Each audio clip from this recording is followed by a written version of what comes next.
जय हिंद दोस्तों, से हम अकेडमी में आपका एक बार फिर स्वागत है। आज हम हिंदी महत्वपूर्ण पहली श्रृंखला का अगला पार्ट लेकर आए हैं।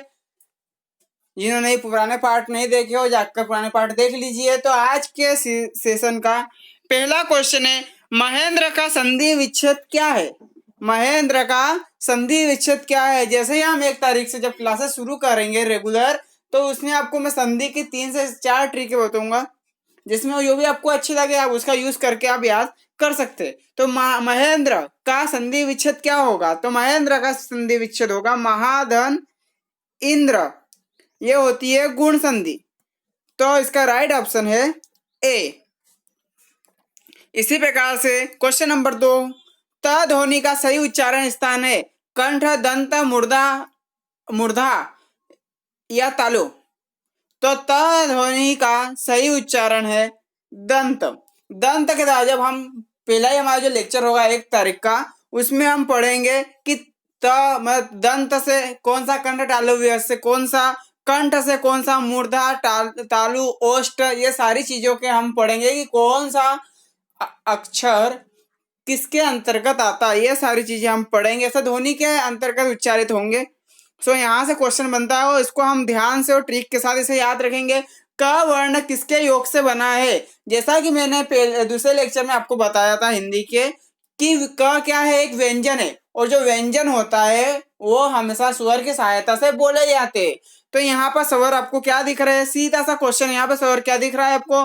अ दिख रहा है। तो क धन अ, ये मैंने आपको बताया भी था जब मैं आपको स्वर और व्यंजन बताया, तब आपको मैंने क का उदाहरण दिया था। तो क वर्ण किसके योग से बना हुआ है? क धन अ। व्यंजन की परिभाषा ही होती है कि स्वर से मिलकर बने शब्द, अक्षर क्या कहलाते हैं? व्यंजन। ठीक इसी प्रकार से क्वेश्चन नंबर 4 की तरफ चलते हैं। स कौन सा व्यंजन है? स कौन सा व्यंजन है? ऊष्म व्यंजन, संयुक्त व्यंजन, अंतस्थ व्यंजन या स्पर्श व्यंजन? तो जैसा कि मैंने आपको याद कराया था कि ऊष्म व्यंजन के अंतर्गत कौन कौन से आते हैं, और साथ ही साथ में संयुक्त व्यंजन कौन से होते हैं, अंतस्थ व्यंजन कौन से होते हैं, स्पर्श व्यंजन कौन से, ये सारा मैं सेकंड लेक्चर में, हिंदी के सेकंड लेक्चर में आपको मैं बता चुका हूँ। तो स में आते हैं ऊष्म व्यंजन। इसकी ट्रिक भी बताई थी मैंने, जिन्होंने भी नहीं देखा हो जाकर देख लीजिए। साथ ही साथ में क्वेश्चन नंबर 5 की तरफ हम चलते हैं।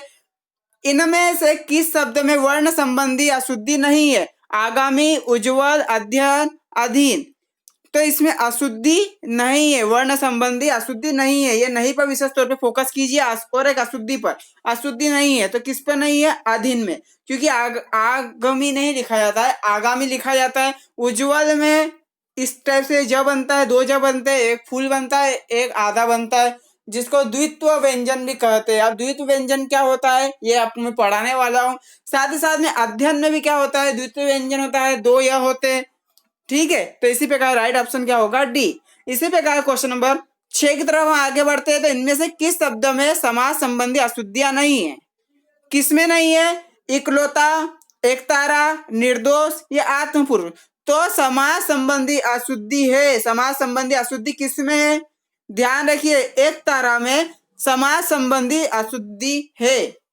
निर्दोष का मतलब क्या होता है आपको पता है? जिसका कोई दोष ना हो, निर्दोष होता है। ये सारी चीजें जब हम समाज पढ़ेंगे तो ट्रिक के साथ सारी चीज आपको मैं याद कराने वाला, आप बेफिक्र रहिए। और क्वेश्चन नंबर 7 क्या कहता है कि इनमें से किस शब्द में हलंत संबंधी अशुद्धियां नहीं है? किस में? इसमें इन जो शब्द दिए हुए, 4 शब्द दिए हुए, भविष्यत, श्रीमान, बुद्धिमान, सच्चित, इनमें से किस शब्द में हलंत संबंधी अशुद्धि नहीं है?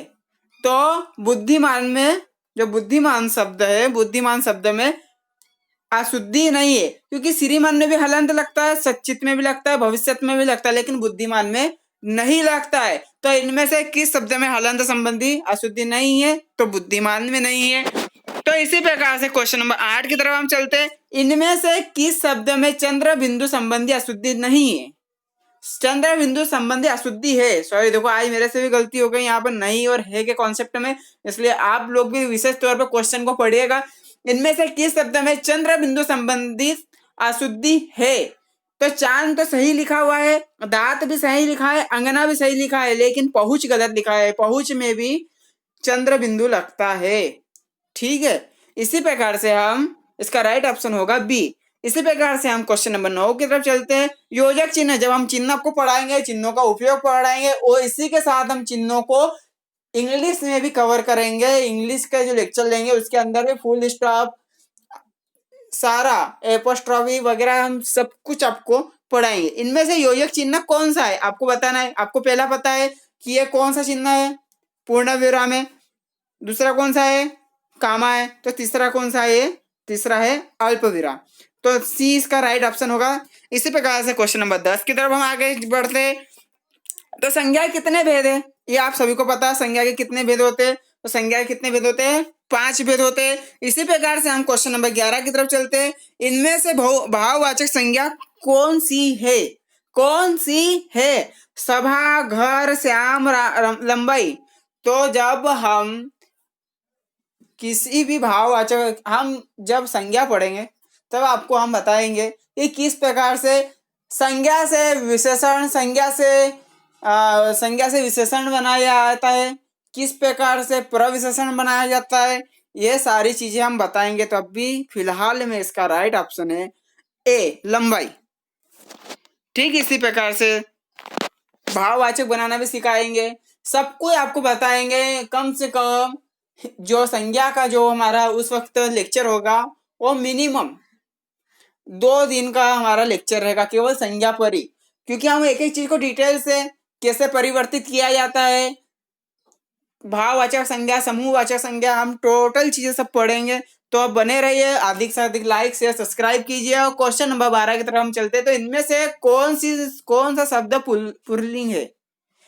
ठीक है, अदालत है, अदालत है, गिलास है, ए और बी दोनों है, इनमें से कोई नहीं। मैं यहाँ पर स्टॉप लूंगा कुछ सेकंड का।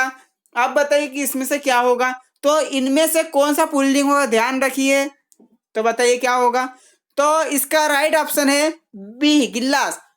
वह अदालत गई थी। जब भी आपको पुल्लिंग स्त्रीलिंग में जब भी कंफ्यूजन हो तो आगे पीछे कोई शब्द जोड़ दीजिए, जिससे हम उसका एक तरीके से हम उसका पता लगा सके। कैसे, अदालत गया था और अदालत गई थी। अदालत एक जो शब्द है और एक जो गिलास है। तो गिलास हमेशा पुल्लिंग में यूज होता है। उसने गिलास रखा, कभी हम ऐसे बोलते हैं कि उसने गिलास रखी। जम रहा है क्या, नहीं जम रहा है। उन्होंने गिलास रखा, मैं गिलास रखता हूँ, तुम गिलास रखोगे, वे आकर गिलास रखते हैं। ये सारी चीजें होती है पुल्लिंग में, क्योंकि रखता है और रखता है ही पीछे आ रहा है। तो रखता है किस में यूज करते हैं आपको पता है, पुल्लिंग में। अगर रखती है आता तो वो आता है स्त्रीलिंग में। गिलास को मैं गिलास को मतलब कहीं से कहीं तक शब्द बन ही नहीं रहा है। मैं गिलास रखता हूँ, मैं गिलास रखती, नहीं जम रहा। मैं गिलास रखता हूँ, वह गिलास रखेगा। इस प्रकार से हमेशा हम गिलास में पानी है, कभी हम बोलते हैं गिलास में पानी है। इस प्रकार कोई सा कॉन्सेप्ट नहीं बन रहा है। तो क्वेश्चन नंबर 12 का सही ऑप्शन होगा बी। उच्चारण से भी तो पता चल ही जाता है कि पुल्लिंग है या स्त्रीलिंग है। इनमें से कौन शब्द कर्म कारक है। लड़का पेड़ से गिरा, हरि मोहन को रुपए देता है, पेड़ से फल गिरा, या मैंने हरि को बुलाया। देखिए यहाँ पे कर्म कौन कर रहा है। पेड़ से फल गिरा, पेड़ से जो फल गिरता है उसमें कोई कर्म नहीं हो रहा है, वो अपादान की क्रिया हो रही है। हरि मोहन को रुपये देता है, लेकिन इसका राइट ऑप्शन आएगा डी, मैंने हरि को बुलाया। यहाँ पर कर्म क्या, मैंने हरि को बुलाया है, मैंने हरि को बुलाया है। ठीक है, तो यहाँ पे बता रहा है कि मैंने कर्म किया है, तो मैंने हरि को बुलाया। तो इनमें से कौन शब्द कर्म कारक है, तो डी वाला कर्म कारक है। इसी प्रकार से हम आगे बढ़ते हैं। तो क्वेश्चन नंबर 14 की तरफ बढ़ते हैं। तो इनमें से कौन शब्द समूहवाचक संज्ञा है। मीठा, सोना, सभा, या इनमें से कोई नहीं। तो याद रखिए यहाँ पर पूछा समूहवाचक, हमेशा जो सभा होती है वो होती समूह में होती है, समूह की सभा होती है। एक सभा में कई लोग बैठते हैं, कई लोग बैठते हैं तो एक समूह बनता है। तो इसी तरह से सभा जो होए वो एक समूहवाचक संज्ञा है। इसी प्रकार से हम आगे बढ़ते हैं। तो क्वेश्चन नंबर 15 क्या कहता है, इनमें से कौन सी जातिवाचक संज्ञा से भाववाचक संज्ञा बनाया जाता है। जातिवाचक से भाववाचक, व्यक्तिवाचक से बहुवाचक, सारी चीजों को हम संज्ञा में देखेंगे। तो हम इनमें से कौन सी जातिवाचक संज्ञा से भाववाचक संज्ञा बनाया जाता है? किस में बनाया जाता है? बताओ किस में बनाया जाता है? तो इसका राइट ऑप्शन क्या होगा? तो इसका राइट ऑप्शन होगा बुढ़ापा। ठीक है, इसी प्रकार क्वेश्चन नंबर 16 की तरफ चलते। श्याम सोता है, यह कौन सी क्रिया है?